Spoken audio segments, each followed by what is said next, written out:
আসসালামু আলাইকুম ওয়া রাহমাতুল্লাহি ওয়া বারাকাতুহু। ওয়ালাইকুম সালাম। আউযু বিল্লাহি মিনাশ শাইতানির রাজীম।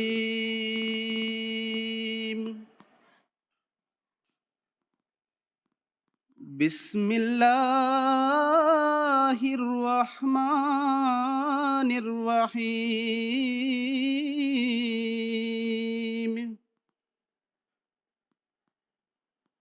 ইযাশ শামসু কুব্বিরাত وإذا النجوم كدرت وإذا الجبال سيرت وإذا العشار عطلت وإذا الوحوش حشرت وإذا البحار سجرت وإذا النفوس زوجت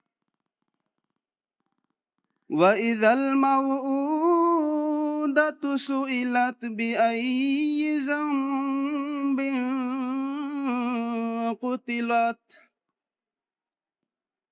وإذا الصحف نشرت وإذا السماء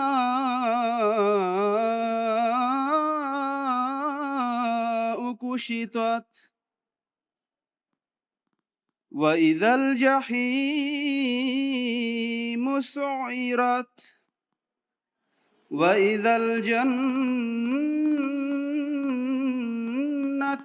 أزلفت علمت نفس ما أحضرت فلا أقسم بالخنس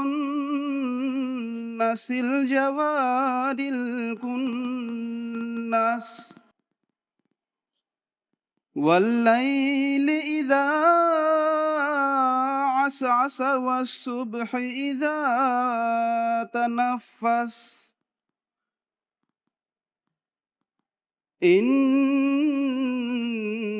إنه لقول رسول كريم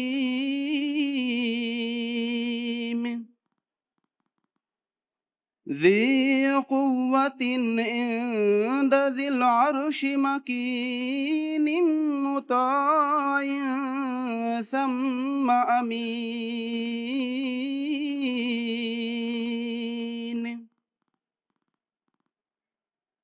وما صاحبكم بمجنون ولقد رآه بالأفق المبين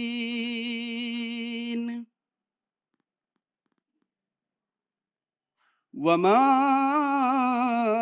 هو على الغيب بضنين وما هو بقول شيطان رجيم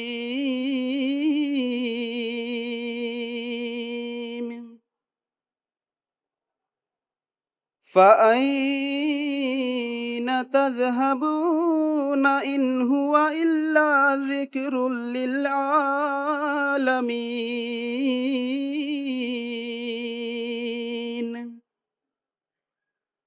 لمن شاء منكم أن يستقيم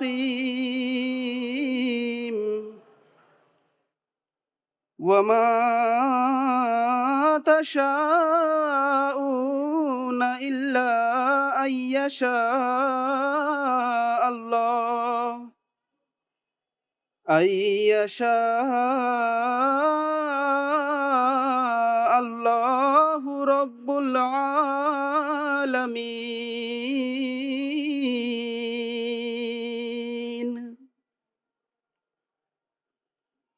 আমি আপনাদের সামনে পবিত্র কোরআন করিম থেকে সূরা আত-তাকবীর তিলাওয়াত করেছি, যার বাংলা অনুবাদ উপস্থাপন করছি। মহান আল্লাহ রাব্বুল আলামিন বলেন, পরম করুণাময় আল্লাহর নামে, যিনি শত প্রবৃত্ত দাতা ও বারবার কৃপাকারী।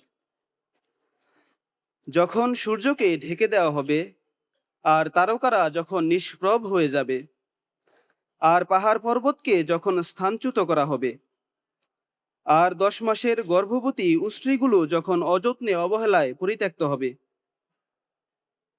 আর বন্য জীবজন্তু যখন একত্র করা হবে, আর নদ নদী ও সাগরকে নিয়ন্ত্রণ করে পরস্পরের মধ্যে যখন প্রবাহিত করা হবে, আর বিভিন্ন জাতির লোকদের যখন একত্র করে দেওয়া হবে, আর জীবন্ত গোরস্থ কন্যা সন্তান সম্বন্ধে যখন এই মর্মে জিজ্ঞেস করা হবে, কোন অপরাধে তাকে হত্যা করা হয়েছে,